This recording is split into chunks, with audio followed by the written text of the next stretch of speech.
Set destination na kasi tayo kasi dapat makauwi tayo ng maaga, makapagpahinga pa tayo ng maayos.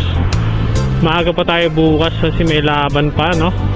Meron tayong basketball tournament sa Content Creator Basketball League nagaganapin dyan sa Angono Rizal. Kita-kita tayo sa bukas mga master.